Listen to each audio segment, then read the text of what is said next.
सादर प्रणाम। मेरा नाम है प्रियंका, पढ़ा रही हूँ आपको लाइफ साइंसेस। स्वागत करती हूँ आप सभी का हमारे YouTube चैनल गुरुमंत्रा शिक्षा का ग्रंथ में। देखिए, तो आज इस वीडियो में आपको एंडोक्राइन सिस्टम के बारे में बताने वाली हूँ। एंडोक्राइन सिस्टम में क्या क्या रहेगा, उसमें किस चीज़ का क्या रोल रहेगा, ये भी आपको समझाऊंगी। रोल मीनी में उतना डीप डाउन ना भी जाऊं, पर जरूर जाऊंगी मैं, ऐसा कुछ नहीं है कि नहीं जाऊंगी। फिर कहाँ हाइपोथैलेमस का क्या रोल रहता है, पिट्यूटरी ग्लैंड का क्या रोल रहता है, किस तरह से हॉर्मोन्स का एक्शन होता है, ये सब मैं आपको पढ़ाऊंगी। डिजीजेस के बारे में हम नेक्स्ट लेक्चर में पढ़ेंगे। ओके, कि जो एंडोक्राइन सिस्टम में डिजीज होंगे हम नेक्स्ट लेक्चर में कवर करेंगे। यहाँ मेनली हम कवर कर रहे हैं आपके हार्मोन्स जो हैं कहाँ से रिलीज होते हैं, कैसे रिलीज होते हैं, कैसे वो एक्शन करते हैं। ठीक है, ये है हमारा एंडोक्राइन सिस्टम। एंडोक्राइन सिस्टम जो है वो एक डक्टलेस ग्लैंड का सिस्टम है पूरा। ये डक्टलेस ग्लैंड सिक्रीट करती है मैसेंजर्स, मतलब कि हॉर्मोन्स, जो सर्कुलेट करते हैं हमारी पूरी बॉडी में ब्लड स्ट्रीम्स के थ्रू। डकलेस ग्लैंड्स जो हैं उनको हम एंडोक्राइन ग्लैंड्स कहते हैं। डकलेस ग्लैंड डायरेक्टली अपने हार्मोन्स को कहाँ, ब्लड में ही सिक्रीट करती हैं। ये जितने भी आप ग्लैंड्स देख रहे हैं ये मोस्टली डकलेस ग्लैंड्स हैं। ये डायरेक्टली अपना ब्लड स्ट्रीम में ही सिक्रेशन देती हैं। अगर एक्सोक्राइन ग्लैंड होती तो ये अपना सिक्रेशन जो है डक्ट्स के थ्रू देती। ओके, तो बहुत सारे ऑर्गन और टिश्यूज ऐसे भी हैं जैसे कि हाइपोथैलेमस, थाइमस, जिनको कि एंडोक्राइन ग्लैंड्स नहीं कहा जाता है, बट वो फिर भी सिक्रीट करते हैं हार्मोन्स को। तो एंडोक्राइन ग्लैंड्स के साथ साथ कुछ और भी ऑर्गन्स होते हैं, जैसे कि हमारा क्या कहा मैंने, हाइपोथैलेमस एंड थाइमस, जो ग्लैंड्स नहीं है बट हार्मोन को रिलीज करते हैं। हार्मोन्स जो हैं वो क्या करते हैं, हार्मोन जो है एक जगह से रिलीज होंगे, किसी टारगेट सेल पे जाके अपना काम करेंगे। ठीक, तो हार्मोन्स को अगर हम डिफाइन करें कि कैसे होते हैं, तो लो मॉलिक्यूलर वेट के होते हैं, केमिकली हिटेरोजीनियस होते हैं, कोई न्यूट्रिएंट्स इन हार्मोन्स से नहीं मिलते हैं, बहुत ही माइन्यूट क्वांटिटी में, ट्रेस अमाउंट्स में फॉर्म होते हैं और इंटरसेलुलर सिग्नल मॉलिक्यूल्स की तरह जो है काम करते हैं। केमिकली बात करें हार्मोन्स की तो आपको लिपिड सॉल्युबल और वाटर सॉल्युबल हार्मोन्स मिलते हैं। स्टेरॉइड हार्मोन हो गए, थायराइड हार्मोन हो गए, लिपिड सॉल्युबल्स होंगे। वाटर सॉल्युबल हार्मोन हमारे पास आते हैं अमीन हार्मोन्स या फिर पेप्टाइड हार्मोन या protein hormones, amino acid polymers जो हैं वो वाटर सॉल्युबल आते हैं। मेजर हार्मोन्स जो प्रोड्यूसिंग एंडोक्राइन ग्लैंड और ऑर्गन्स हैं वो हैं सबसे पहले हमारे पास हाइपोथैलेमस। ये आप देख सकते हैं, यहाँ पे आपको पीनियल ग्लैंड दिखाई दे रहा है, पिट्यूटरी ग्लैंड है, पैराथायरॉइड ग्लैंड। स्ट्रक्चर देख लीजिए, थायराइड सामने को दिखेगा, उसके पीछे दो क्या क्या होते हैं, parathyroid, two pairs of parathyroid gland. देखिए ये है आपकी kidneys, adrenal gland, okay, pancreas, kidney से भी हार्मोन रिलीज होते हैं। ये ओवरी हो गई, टेस्टिस हो गया, इन सभी में जो है वो हार्मोन्स रिलीज होते हैं। तो हार्मोन्स का जो रिलीज रहता है वो शुरू होता है हाइपोथैलेमस से, फिर हाइपोथैलेमस से हार्मोन रिलीज होते हैं, पिट्यूटरी ग्लैंड्स पे जाते हैं, और उसके बाद पिट्यूटरी ग्लैंड से जो हार्मोन रिलीज होते हैं वो इफेक्टर ऑर्गन पे जाके अपना कोई पर्टिकुलर फंक्शन जो है वो परफॉर्म करते हैं। ठीक है, अब ये पिट्यूटरी ग्लैंड है, आपको पिट्यूटरी ग्लैंड दिखाई दे रहा है, ध्यान से देखिए, ये हाइपोथैलेमस है, ये हाइपोथैलेमिक न्यूरॉन्स हैं। पिट्यूटरी ग्लैंड में आपको दो पोर्शन देखने को मिलते हैं, एंटीरियर एंड पोस्टीरियर पिट्यूटरी। और यहाँ देख सकते हैं आप कि ये आपको पोर्टल सर्कुलेशन दिखाई दे रहा है, ये आपको हाइपोथैलेमिक सर्कुलेशन दिखाई देगा। पोस्टीरियर पिट्यूटरी से कौन से हार्मोन रिलीज होते हैं ये भी आपको जानना होता है, एंटीरियर से कौन से रिलीज होते हैं ये भी आपको समझना होता है। ठीक है, अब ये आपका फिर से पूरा पिट्यूटरी का ही दिखाया गया है, ये इंटरन्यूरॉन्स हैं, यहाँ पे सेल बॉडी है जिसमें न्यूरॉन जो है, सेल बॉडी है न्यूरॉन की, जो सिंथेसाइज करेगी और सीक्रेट करेगी रिलीजिंग हार्मोन को। ठीक है, यहाँ न्यूरॉन है अगेन, ये पोस्टीरियर पिट्यूटरी में जो है वो सिंथेसाइज होते हैं, स्टोर होते हैं। ठीक है, फिर ये हाइपोथैलेमिक रिलीज हो रहा है, यहाँ से हाइपोथैलेमिक रिलीज हो रहा है हार्मोन का। Primary plexus of close portal system, यहाँ पे आया प्राइमरी प्लेक्सस ऑफ, ये आपका पाथफाइंडर से लिया गया डायग्राम है। ठीक है, तो रिलीज कर रहा है हॉर्मोन्स को through fenestrations. Okay, secondary plexus जो है हार्मोन, ये सेकेंडरी प्लेक्सस है, यहाँ पे रिलीजिंग हार्मोन एग्जिट करते हैं उन फेनेस्ट्रेशन के थ्रू और पिट्यूटरी सेल्स में पहुंचते हैं। एंटीरियर पिट्यूटरी है, ठीक है, ये पार्ट्स पारस इंटरमीडिया, यहाँ पे पार्ट्स इंटरमीडिया।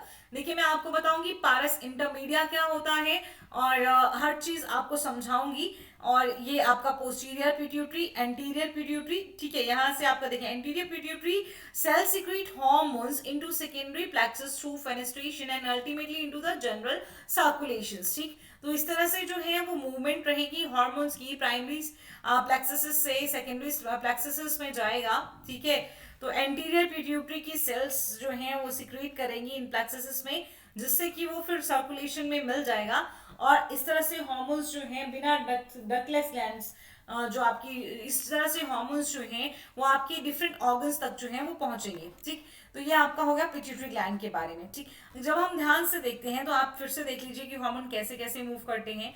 हाइपोथैलेमस से हार्मोन जो है वो रिलीज होते हैं।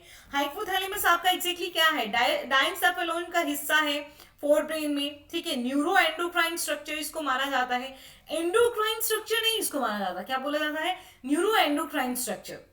और इससे इसकी जो भी सिक्रीशंस आएंगी, ठीक है, हाइपोथैलेमस जो रिलीज करेगा हार्मोन न्यूरो सिक्रेटरी सेल्स के थ्रू करेगा और उनको हम न्यूरो हार्मोन्स बोलते हैं। ये हार्मोन्स जो है हाइपोथैलेमस के न्यूरॉन्स में बनते हैं और एक्सॉन के थ्रू, ये नर्व एंडिंग के थ्रू जो है रिलीज होते हैं।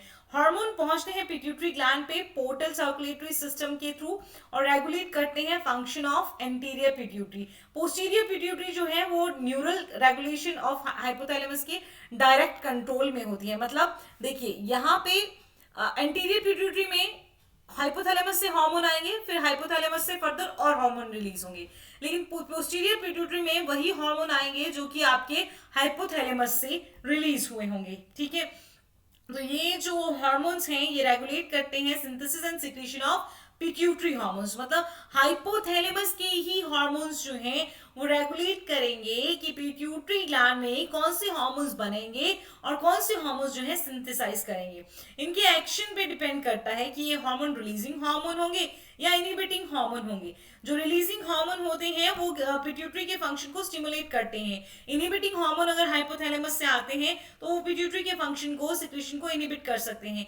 जैसे गोनाडोट्रोपिन रिलीजिंग हार्मोन आगे आप पढ़ने वाले हैं, वो पिट्यूटरी के फंक्शन को प्रमोट करेगा ताकि वो कुछ और आगे हार्मोन्स बनाए। ठीक है, लेकिन अगर मैं कहती हूँ कि सोमैटोस्टैटिन, तो वो हाइपोथैलेमस का हार्मोन होता है जो पिट्यूटरी के फंक्शन को इनहिबिट करता है। ठीक है, फिर देख लीजिए यहाँ पे ढंग से, ये प्राइमरी कैपिलरी प्लेक्सस है हाइपोफिजियल पोर्टल सिस्टम का, जो कि पोस्टीरियर पिट्यूटरी की तरफ को आ रहा है। यहाँ पे आपको ये वाला हिस्सा जो है सेकेंडरी कैपिलरी प्लेक्सस दिखाई दे रहा है हाइपोफाइजियल पोर्टल सिस्टम का। ठीक, तो ये आपका इधर भी जाता है इंटीरियर पिट्यूटरी में भी और पोस्टीरियर पिट्यूटरी में भी आता है। ठीक, पोर्टल सिस्टम भी आप इसको बोल सकते हैं। ठीक, ये हाइपोफाइजियल पोर्टल बीन्स है, एंटीरियर पिट्यूटरी है, पोस्टीरियर पिट्यूटरी है।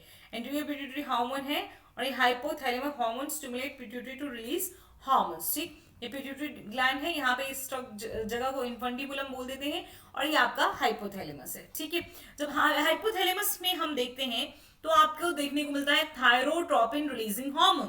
अभी थायरोट्रोपिन इस हार्मोन के बारे में बता रही हूँ। ये हार्मोन जो है इसको थायरोट्रोपिन रिलीजिंग फैक्टर भी बोल देते हैं। ये एक पेप्टाइड हार्मोन है जो स्टिमुलेट करेगा थायराइड स्टिमुलेटिंग हार्मोन को। मतलब जब ये हार्मोन पिट्यूटरी पे पहुंचेगा तो ये थायराइड स्टिमुलेटिंग हार्मोन का सिक्रीशन को स्टिमुलेट करेगा। ओके, उसके साथ ही प्रोलैक्टिन का सिक्रीशन भी थायरोट्रोपिन रिलीजिंग हार्मोन ही करवाता है पिट्यूटरी से। ओके, तो ये हार्मोन जो है थायरोट्रोपिन रिलीजिंग हार्मोन हाइपोथैलेमस में बनेगा, कहाँ पहुंचेगा, पिट्यूटरी में बाय हाइपोफाइजियल पोर्टल सिस्टम। फिर आपके पास आपको गोनाडोट्रोपिन रिलीजिंग हार्मोन भी देखने को, जैसे ये गोनाडोट्रोपिन रिलीजिंग हार्मोन है। ठीक है, ये पेप्टाइड हार्मोन होता है, ये आपका फॉलिकल एफएसएच और एलएच अगर आप सुना होगा तो उनका रिलीज जो है ये करवाएगा। ठीक है, फिर आप देख रहे हैं ग्रोथ हार्मोन रिलीजिंग हार्मोन, आप देख रहे हैं ग्रोथ हार्मोन रिलीजिंग हार्मोन जो है ये क्या करता है, ये भी पेप्टाइड हार्मोन है जो हाइपोथैलेमस में बनेगा और ये जो है न्यूरोसिक्रेटरी नर्व टर्मिनल से आएगा, ग्रोथ में ये रोल प्ले करेगा। ठीक है, तो एक्शन जो होता है ग्रोथ हार्मोन रिलीजिंग हार्मोन का, ये सोमैटोस्टैटिन अपोज करता है, ठीक है। सोमैटोस्टैटिन को ग्रोथ हार्मोन इनहिबिटिंग हार्मोन भी कहा जाता है। सोमैटोस्टैटिन भी एक आपका पेप्टाइड हार्मोन है, इसकी दो एक्टिव फॉर्म होती हैं सोमैटोस्टैटिन की, और जैसे सोमैटोस्टैटिन 14 एंड सोमैटोस्टैटिन 28, ओके। तो ये सोमैटोस्टैटिन 14 14 अमाइनो एसिड का होगा, सोमैटोस्टैटिन 28 जो है वो 28 अमाइनो एसिड्स का ही होगा। दोनों ही फॉर्म में जो है ये दोनों ही फॉर्म जो है वो प्रो सोमैटोस्टैटिन की क्लीवेज के बाद बनती हैं, समझ गए। तो पहले प्रो सोमैटोस्टैटिन होता है, ठीक। प्रो सोमैटोस्टैटिन भी प्री प्रो सोमैटोस्टैटिन से डिराइव होता है, मतलब सबसे पहले होगा प्री प्रो सोमैटोस्टैटिन, फिर बनेगा प्रो सोमैटोस्टैटिन। प्रो सोमैटोस्टैटिन का क्लीवेज होगा तो सोमैटोस्टैटिन 14 और 18 बनेगा, जो ग्रोथ हार्मोन रिलीजिंग हार्मोन को इनहिबिट करते हैं। तो सोमैटोस्टैटिन के जो देखिए सोमैटोस्टैटिन आपके ग्रोथ हार्मोन को इनहिबिट करेगा, आपके थायराइड स्टिमुलेटिंग हार्मोन को इनहिबिट करेगा, गैस्ट्रोइंटेस्टिनल हार्मोन को इनहिबिट करेगा, pancreatic hormone insulin and glucagon को इनहिबिट करेगा, एक्सोक्राइन सिक्रीशन होते हैं पैंक्रियास के, उनको इनहिबिट करता है, ठीक है। फिर आता है आपका corticotropin releasing hormone. Corticotropin releasing hormone जो है वो आपका कॉर्टिकोट्रोपिन रिलीजिंग फैक्टर भी कहलाता है, या कॉर्टिको लिब्रिन भी कहलाता है, पॉलीपेप्टाइड हार्मोन भी है, ओके। और इसका मेन फंक्शन होता है एड्रिनोकॉर्टिकोट्रोपिक हार्मोन का रिलीज करवाना पिट्यूटरी से। आप यहाँ देख सकते हैं, देखिए ये कॉर्टिकोट्रोपिन हार्मोन का काम हुआ पिट्यूटरी से एड्रिनोकॉर्टिकोट्रोपिन हार्मोन का रिलीज करवाना। तो जैसे मैंने कहा गोनाडोट्रोपिन का होगा फॉलिकल स्टिमुलेटिंग हार्मोन और ल्यूटिनाइजिंग हार्मोन का रिलीज करवाना। थायराइड रिलीजिंग हार्मोन का होगा आपका प्रोलैक्टिन का रिलीज कराना और थायराइड स्टिमुलेटिंग हार्मोन का रिलीज कराना। हाइपोथैलेमस से जो और निकल के आते हैं वो होगा आपका, देखिए एक प्रोलैक्टिन इनहिबिटिंग हार्मोन भी होता है जिसको डोपामिन ही कहा जाता है। प्रोलैक्टिन को इनहिबिट करने का काम जो है वो किसका होगा, डोपामिन का होगा, ठीक है, समझ के चलिए।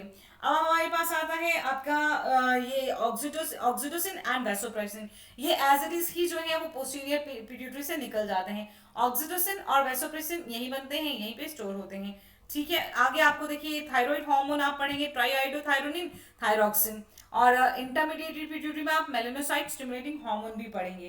तो चलिए इन हार्मोन्स के बारे में भी आपको बता देती हूँ कि एंटीरियर और पोस्टीरियर पिट्यूटरी के बारे में समझ लीजिए। एंटीरियर पिट्यूटरी को एडिनो हाइपोफाइसिस कहते हैं, ठीक है। मैं एक बार फिर से आपको दिखा देती हूँ, जो एंटीरियर पिट्यूटरी है इसको एडिनो हाइपोफाइसिस कहते हैं, ठीक है। पिट्यूटरी ग्लैंड कहाँ पे है, सेला टर्सिका। आपकी पिट्यूटरी जो होती है वो स्फेनोइड बॉन में सेला टर्सिका नाम की जगह पे होती है, ठीक है। तो ये हाइपोथैलेमस के साथ अटैच होती है इन्फंडिबुलम के थ्रू। तो दो मेजर टाइप की जो है देखिए लार्ज पिट्यूटरी में दो मेजर पार्ट्स होते हैं, एडिनो हाइपोफाइसिस आपका एंटीरियर पिट्यूटरी, और छोटा वाला होता है आपका पोस्टीरियर पिट्यूटरी जिसको न्यूरो हाइपोफाइसिस भी कहा जाता है। एंटीरियर पिट्यूटरी जो कि है आपका एडिनो हाइपोफाइसिस, उसमें फिर दो पार्ट्स होते हैं, पारस डिस्टालिस एंड पारस इंटरमीडिया। मैंने कहा था ना दो पार्ट होते हैं, ठीक है। तो ह्यूमन में पारस इंटरमीडिया जो है ऑलमोस्ट मर्ज है पारस डिस्टालिस में ही। तो एंटीरियर पिट्यूटरी जो है 7 तरह के हार्मोन्स को रिलीज करती है, अब ये देखेंगे आप, ठीक है। जिनमें आपको क्या दिखाई देता है, देखिए जिसमें जिसमें आपको देखिए कुछ हार्मोन जो है वो इंटीरियर पिट्यूटरी के फंक्शन को इनहिबिट भी कर सकते हैं, जैसे कि सोमैटोस्टैटिन एंड डोपामिन, ठीक है। तो प्रोलैक्टिन आपका प्रोलैक्टिन हो गया, ल्यूटिनाइजिंग हार्मोन हो गया, फॉलिकल स्टिमुलेटिंग हो गया, एड्रिनोकॉर्टिकोट्रोपिक हार्मोन हो गया, थायराइड स्टिमुलेटिंग हार्मोन हो गया, ग्रोथ हार्मोन सब कहाँ से आते हैं, यहीं से आते हैं, ठीक है। तो कुछ हार्मोन्स जो है वो रेगुलेट करते हैं production and secretion of another hormone. एक hormone that has its primary function to regulate hormone secretion by another endocrine gland, ठीक है। तो उसको फंक्शनली हम कहेंगे tropic hormone. For example thyroid stimulating hormone जो है ट्रॉपिक हार्मोन है, जो एंटीरियर पिट्यूटरी से रिलीज होगा, स्टिमुलेट करेगा थायराइड हार्मोन के सिक्रीशन को बाय द थायराइड हार्मोन, ठीक। तो ये था जैसे ये हो गया एड्रिनोकॉर्टिकोट्रोपिक हार्मोन हो गए, ये किसका रिलीज करवाएंगे, ये किसी एड्रिनल, आप एपिनेफ्रिन नॉरएपिनेफ्रिन वगैरह सब पढ़ते हैं, ठीक है, वो भी आप आगे पढ़ेंगे, तो ये सब आपको पता होने चाहिए। चलिए अब हम बात करते हैं ग्रोथ हार्मोन की। ग्रोथ हार्मोन जो है ये काम क्या करता है, ये क्या काम करे, प्रमोट करता है movement of amino acid into the cell, okay, या फिर इनकॉर्पोरेशन करवाता है अमाइनो एसिड की इनटू प्रोटीन। इस तरह से ये प्रोटीन को बना के ग्रोथ हार्मोन ओवरऑल टिश्यू और ऑर्गन की ग्रोथ करता है। ग्रोथ हार्मोन जो है वो अपना क्या करता है, ये एक्सर्ट करता है इट्स सेल डिवीजन स्टिमुलेट, मतलब ग्रोथ हार्मोन में सेल डिवीजन स्टिमुलेटिंग इफेक्ट होता है, ठीक। बट डायरेक्टली ये सेल पे वो इफेक्ट नहीं डालता है, इनडायरेक्टली डालता है। कैसे? ये मीडिएट करता है माइटोजन को, जिनका सिंथेसिस और रिलीज जो है वो ग्रोथ हार्मोन करवाता है। माइटोजन जैसे कि इंसुलिन लाइक ग्रोथ फैक्टर 1, ठीक है, समझ गए आप। तो ग्रोथ हार्मोन जो है वो ग्रोथ में मेन रोल जो है वो प्ले करता है। फिर आपका प्रोलैक्टिन होता है, ठीक है, जैसे आप ये प्रोलैक्टिन पढ़ रहे हैं। प्रोलैक्टिन जो है ये भी पेप्टाइड हार्मोन है जो एडिनो हाइपोफाइसिस वाला एंटीरियर पिट्यूटरी से ही रिलीज होगा। प्रोलैक्टिन की जो है बहुत सारे इफेक्ट होते हैं, जैसे कि मैमरी ग्लैंड से मिल्क का प्रोडक्शन करवाना, लैक्टेशन का काम करवाना किसका काम है? आपका इसी का काम है, प्रोलैक्टिन का काम है। Increased serum concentration of prolactin during pregnancy may cause enlargement of mammary glands or breast and increases the production of milk। याद रखिएगा, ठीक है, कि सीरम का कॉन्सेंट्रेशन जो है, सीरम कॉन्सेंट्रेशन ऑफ प्रोलैक्टिन जो है प्रेगनेंसी के टाइम पे बढ़ता है, मैमरी ग्लैंड की एनलार्जमेंट होती है, ब्रेस्ट की एनलार्जमेंट होती है, मिल्क का प्रोडक्शन होता है। हाई लेवल अगर प्रोजेस्टेरोन का होता है ड्यूरिंग प्रेगनेंसी तो वो डायरेक्टली ब्रेस्ट पे ही एक्ट करता है to stop its lactogenic effect. Okay, अगर मतलब देखिए प्रेगनेंसी है तो प्रोजेस्टेरोन जो है वो क्या करता है, एक्ट करता है डायरेक्टली ऑन द ब्रेस्ट, ताकि वो उसकी लैक्टोजेनिक इफेक्ट को स्टॉप कर सके, ठीक। मिल्क प्रोडक्शन नॉर्मली स्टार्ट होती है कब? जब लेवल ऑफ प्रोजेस्टेरोन जो है वो कम होता है प्रेगनेंसी के टाइम पे, ठीक है। प्रोलैक्टिन जो है वो भी नेगेटिव फीडबैक देता है हाइपोथैलेमस को गोनाडोट्रोपिन रिलीजिंग हार्मोन को स्टॉप करने का, जिससे कि एफएसएच एलएच में जो है वो डिक्रीज आ सकता है, ठीक है। तो इसकी वजह से स्टॉप होती है ओवुलेशन प्रेगनेंसी के टाइम पे।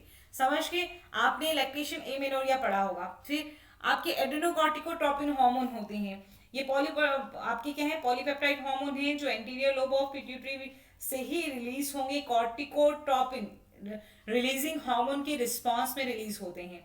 इस तो एड्रेनोकॉर्टिकोट्रोपिन जो थायराइड जो एड्रेनोकॉर्टिकोट्रोपिन जो हार्मोन है, ओके, तो ये जो है सिंथेसाइज करते हैं और सिक्रीट करते हैं स्टेरॉइड हार्मोन को, जैसे ही कॉर्टिकोस्टेरॉइड्स को adrenocortical cells of adrenal cortex में, एड्रेनल कॉर्टेक्स में काम करेंगे, कॉर्टिकोस्टेरॉइड्स को जो है वो रिलीज करवाएंगे, ठीक है।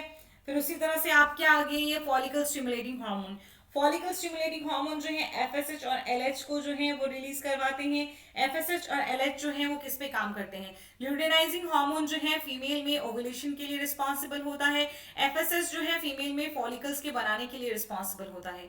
एफएसएच मेल में सर्टोली सेल्स की को स्टिमुलेट करता है कि वो नरिशमेंट दें स्पर्मेटोगोनिया को, और एलएच जो है मेल में वो लेडिक सेल्स पे एक्ट करके उनको बोलता है कि एंड्रोजन रिलीज करो ताकि स्पर्मेटोजेनेसिस जो है वो होगी। समझ गए आप? तो ये सब आपने पढ़ लिए सब। ऑक्सीटोसिन और वैसोप्रेसिन, ऑक्सीटोसिन जो है वो मसल जब कॉन्ट्रैक्शन होती है चाइल्ड बर्थ के टाइम पे, उस टाइम आपका ऑक्सीटोसिन रिफ्लेक्सेस काम करते हैं। ऑक्सीटोसिन जो है वो चाइल्ड बर्थ हार्मोन है, बर्थ के टाइम पे जो है वो काम करता है, ठीक है। मेल में ऑक्सीटोसिन का फंक्शन जो है और नॉन प्रेग्नेंट फीमेल में क्लियर नहीं है। वैसोप्रेसिन का फंक्शन मैं इतनी बार बता चुकी हूँ आपको पहले ही कि अब मेरा मन ही नहीं है कि आपको बताऊं, तो मैं बिल्कुल नहीं बता रही हूँ। समझ गए? तो आप डिफरेंट डिफरेंट ग्लैंड्स आपने देखिए, पीनियल ग्लैंड, थायराइड ग्लैंड है ना, फिर आपकी पैराथायराइड ग्लैंड, थाइमस ग्लैंड, ठीक, पैंक्रियास, ग्लूकागोन और इंसुलिन का रोल उसमें उसमें किस तरह से ग्लूकागोन और इंसुलिन जो है वो अपना सिक्रेशंस देते हैं, काम करते हैं। एड्रिनल ग्लैंड्स के बारे में जानना है आपको, ठीक। एड्रिनल कॉर्टेक्स क्या होता है, मेड्यूला क्या होता है, गोनाडल हार्मोन्स कौन कौन से हैं, ठीक है, ये सब आपको पढ़ना है, ठीक। क्योंकि मैं अभी बहुत ज़्यादा डिटेल में नहीं जा रही हूँ इसके, क्योंकि मैं आपको प्रोवाइड करूंगी एक प्रैक्टिस सेशन कल कि इन हार्मोन्स का जो है वो फंक्शन क्या क्या है, ठीक है। आज मैं आपको बहुत ही मैंने बेसिक आइडिया दे दिया है कि एग्जैक्टली आपके हार्मोन्स जो हैं कहाँ से कैसे काम करते हैं। इसके साथ आपको ये आपके लिए होमवर्क है एक तरह से, ठीक है, आपके लिए ये होमवर्क है, आप कहीं से नहीं पढ़ेंगे, आप सीधा सीधा बोल रही हूँ, आप पाथ फाइंडर से जितने भी आपका पीनियल थायराइड हार्मोन का जो फंक्शन है, ठीक है, फिर आपकी थाइमस ग्लैंड का, पैंक्रियास ग्लैंड का, जो आपके एड्रेनल ग्लैंड्स हैं वहां से कौन कौन से हार्मोन जो है वो रिलीज होंगे। कल के लिए आप बिल्कुल ये प्रिपेयर करके आएंगे। कल मैं आपको मिनिमम 30 क्वेश्चन का प्रैक्टिस सेशन दूंगी सिर्फ और सिर्फ हार्मोन्स पे, प्लस थोड़े क्वेश्चन आइस पे भी रहेंगे। ठीक है, तो बिल्कुल आपको ये चीज बिल्कुल पढ़ के आनी है, बिना किसी एक्सक्यूज के, बिना कुछ और सोचे हुए। ठीक, तो हार्मोन का एक्शन कैसे होगा वो एक चीज मैं आपको बताऊंगी, क्योंकि हार्मोन्स की फंक्शन हम बहुत पहले से पढ़ते आते हैं। अभी भी मैंने आपको बेसिक आइडिया हर हार्मोन का दे दिया है, इसीलिए मैं इन डिटेल नहीं जा रही हूँ इस लेक्चर में। ये आपके लिए होमवर्क है, जो स्टूडेंट अभी गेट के लिए प्रिपेयर कर रहे हैं उनके लिए ये होमवर्क है। देखिए, किडनी का हार्मोन के बारे में मैंने आपको बताया है, प्लेसेंटा के हार्मोन के बारे में आप जान लीजिए। प्लेसेंटा में आपको देखिए कौन से एस्ट्राडायोल प्रोजेस्टेरोन रिलीज होता है वहां पे, chorionic gonadotropin, human chorionic gonadotropin release होता है, ह्यूमन प्लेसेंटल लैक्टोजन जो है वो रिलीज होता है प्रेगनेंसी के टाइम पे। ह्यूमन कोरियोनिक गोनेडोट्रोपिन जो है वो प्रोजेस्टेरोन का लेवल जो है वो मेंटेन रखता है ताकि कॉर्पस ल्यूटियम बनी रहे। ह्यूमन प्लेसेंटल लैक्टोजन जो है वो मैमरी ग्लैंड को स्टिमुलेट करता है। फिर गैस्ट्रो इंटेस्टिनल ट्रैक्ट में क्या क्या, गैस्ट्रिन का काम क्या है, सिक्रेटिन का काम क्या है, कोलिसिस्टोकाइनिन, गैस्ट्रिक इनहिबिटरी पेप्टाइड, इन सब का काम क्या है, ये मैंने आपको डाइजेस्टिव सिस्टम में आपके प्रैक्टिस सेशन के दौरान थोड़ा करवाया था। हार्ट में एट्रियल नाइट्रोयूरेटिक फैक्टर होते हैं, उनके बारे में भी मैं आपको ऑलरेडी बता चुकी हूँ, तो ये सब मैं नहीं बता रही हूँ। एपिनेफ्रिन, नॉर एपिनेफ्रिन, मतलब आपको बेसिकली जो मोस्टली जो है, आप जब आपकी डिफरेंट सिस्टम हुए तो वहां पे हार्मोन्स का रोल जो है वो ऑलमोस्ट बताया गया है, इसलिए मैं चाहती हूँ आप खुद ही इसको पढ़ें। तो यह देखिए कौन से हार्मोन का क्लास क्या है, मतलब मेजर वर्टिब्रेट जो हार्मोन है उनका केमिकल नेचर कैसा है। ऑक्सीटोसिन जो है वो पेप्टाइड है, देखिए एंटी डायरेटिक हार्मोन भी कैसा है, पेप्टाइड है। ओके, ग्रोथ हार्मोन प्रोटीन्स होती हैं, पेप्टाइड मतलब पेप्टाइड ले लीजिए पर प्रोटीन्स होती हैं। ठीक है, एग्जैक्टली। प्रोलैक्टिन जो है वो प्रोटीन्स हैं। फॉलिकल स्टिमुलेटिंग हार्मोन वो ग्लाइकोप्रोटीन है। ल्यूटिनाइजिंग हार्मोन ग्लाइकोप्रोटीन है। थायराइड स्टिमुलेटिंग हार्मोन ग्लाइकोप्रोटीन है। एड्रेनोकॉर्टिकोट्रोपिन हार्मोन पेप्टाइड है। ठीक, अब ये बहुत इंपॉर्टेंट याद रखेंगे आप, अमीन कौन सा आया, ट्राईआइडोथायरोनिन एंड थायरॉक्सिन जो है वो क्या है, थायराइड ग्लैंड से जो हार्मोन है अमाइड। एक कैल्सिटोनिन भी आपको देखने को मिलेगा थायराइड ग्लैंड में, और कैल्सिटोनिन का काम किस तरह से वो कैल्शियम को रेगुलेट करता है वो आप पढ़ के आएंगे। ठीक, ये एक पेप्टाइड हार्मोन है। पैराथायरॉइड हार्मोन पेप्टाइड है, तो इसमें कंफ्यूज नहीं करना है कि थायराइड हार्मोन जो है जैसे ट्राईआइडोथायरोनिन और थायरॉक्सिन जो है वो अमीन है, तो पैराथायरॉइड हार्मोन भी अमीन होंगे, ऐसा नहीं है, ये पेप्टाइड हार्मोन है। ठीक है, फिर एड्रिनल मेडुला के जो हार्मोन है एपिनेफ्रिन, नॉर एपिनेफ्रिन अमीन है। तो अमीन आपने कौन से पढ़े, epinephrine, norepinephrine plus triiodothyronine and thyroxine. अब मुझे बताइए कि दोनों जो है वो अमीन है। ठीक है, तो वाटर सॉल्युबल है, वाटर इनसॉल्युबल है। बताइए, लिपिड सॉल्युबल है, वाटर सॉल्युबल है, वाटर सॉल्युबल है। ठीक है, ये स्टेरॉइड है यानी कि लिपिड है। ग्लूकोकॉर्टिकॉइड्स, मिनरलोकॉर्टिकॉइड्स, मतलब एड्रिनल मेडुला से जो निकलेंगे वो एपिनेफ्रिन और नॉर एपिनेफ्रिन है, और ये अमीन है। अब आपको पता है इनका फंक्शन क्या होता है ना। एड्रिनल कॉर्टेक्स से जो निकलेंगे वो ग्लूकोकॉर्टिकॉइड्स है, मिनरल कॉर्टिकॉइड्स है, तो ये स्टेरॉइड है, ये लिपिड सॉल्युबल है। टेस्टिस से एंड्रोजन निकलते हैं, ओवरी से एस्ट्रोजन निकलते हैं, दोनों ही स्टेरॉइड हार्मोन्स हैं और दोनों ही लिपिड सॉल्युबल हैं। एक और पीनियल ग्लैंड से मेलाटोनिन जो क्या करता है, मेलेटोनिन जो है वो क्या करता है बताइए, हमारी रिदम को मेंटेन करता है, स्लीप वेक साइकिल को रेगुलेट करता है कि नहीं करता है। ठीक, अमीन नेचर का है, तो आपने कौन कौन से पढ़ लिए अमीन, याद रखिएगा। थाइमोसिन जो है वो पेप्टाइड है। सिक्रेटिन, कोलिसिस्टिन, गैस्ट्रिन जो है वो पॉलीपेप्टाइड्स हैं।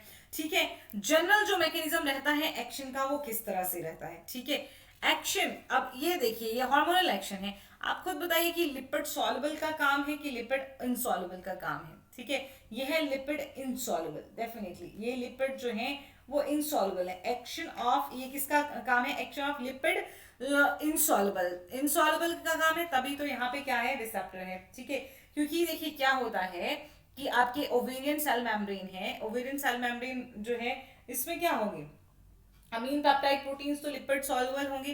तो ये बताइए ये लिपिड सॉल्युबल वाला है कि लिपिड इनसॉल्युबल वाला है, जल्दी से बताइए। यहाँ पे रिसेप्टर जो है आपका एक इंट्रासेलुलर रिसेप्टर होता है, एक एक्स्ट्रा सेलुलर रिसेप्टर होता है। ठीक है, इंट्रासेलुलर रिसेप्टर जो है वो मेम्ब्रेन में कब होता है, बताइए बताइए कब होता है। इंट्रासेलुलर सिग्नलिंग जो है वो किस में शुरू होगा, और लिपिड सॉल्युबल हार्मोन है जैसे कि एस्ट्रोजन, ठीक है, वो प्लाज्मा को पास थ्रू कर जाते हैं, क्या करते हैं, जल्दी से बताइए मुझे। ये एफएसएच है, स्टेरॉइड हार्मोन है। तो मतलब ये आपका कैसा है, लिपिड सॉल्युबल हार्मोन है।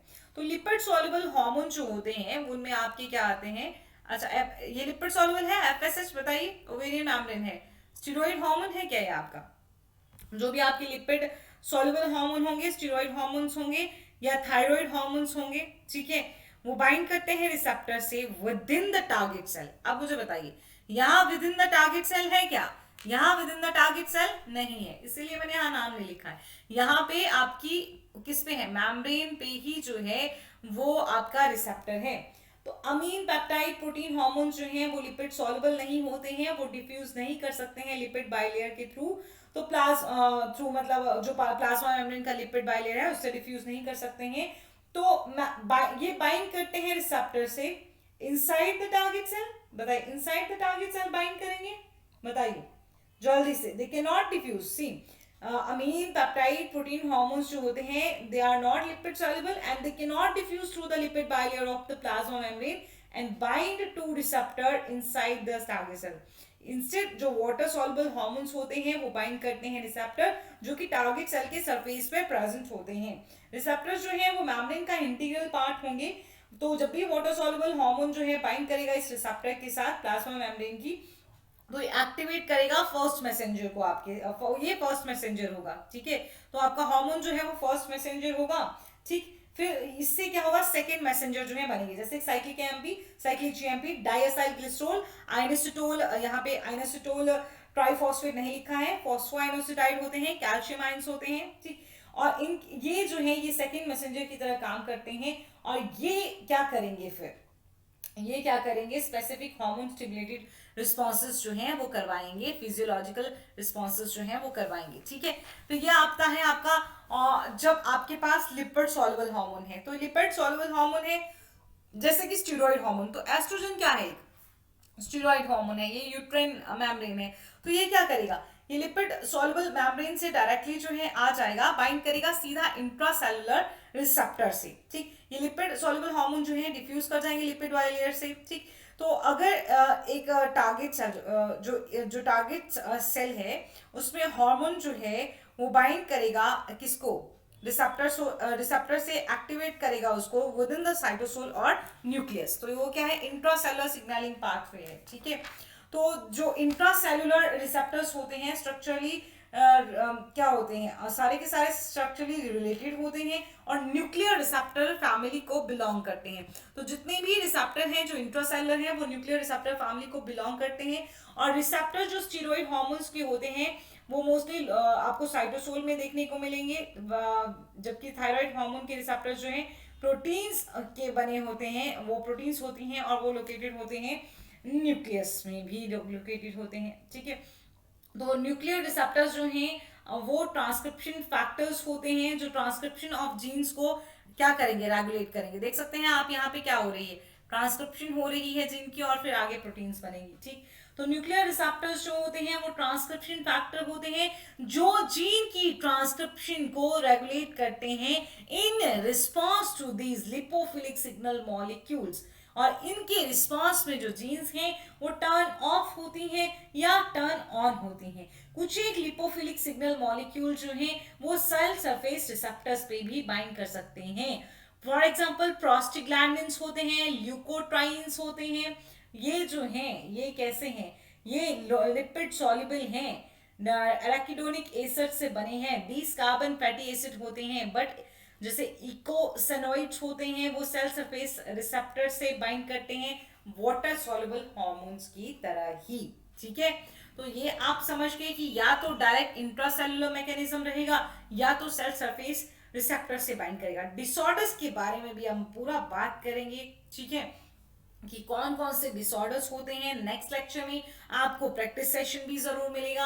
आपको इतना समझ आया होगा तो मैंने कहा है कि अच्छे से जो है बढ़िया तरीके से जो है अपने हार्मोन्स को एक बार फिर से पढ़ लीजिएगा। बेसिक आइडिया मैं पूरी ह्यूमन फिजियोलॉजी में दे चुकी हूँ। आज भी मैंने आपको काफी कुछ बताया है, ठीक है, तो आप क्या करेंगे, एक बार अच्छे से पढ़ के आएंगे और अच्छे से प्रैक्टिस सेशन करेंगे। अगर आप CSIR नेट के लिए प्रिपेयर कर रहे हैं तो आप अनअकैडमी पे अपना सब्सक्रिप्शन ले सकते हैं। डिटेल्स जो है पेड क्लासेस का आपकी स्क्रीन पे है, इससे भी 10% ऑफ आपको मिलेगा अगर आप यूज करते हैं रेफरल कोड नेहा।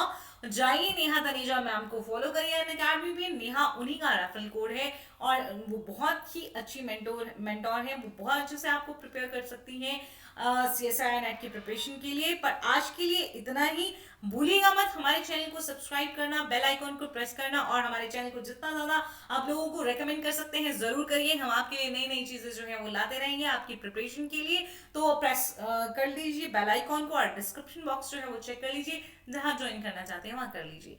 आज के लिए इतना ही, धन्यवाद।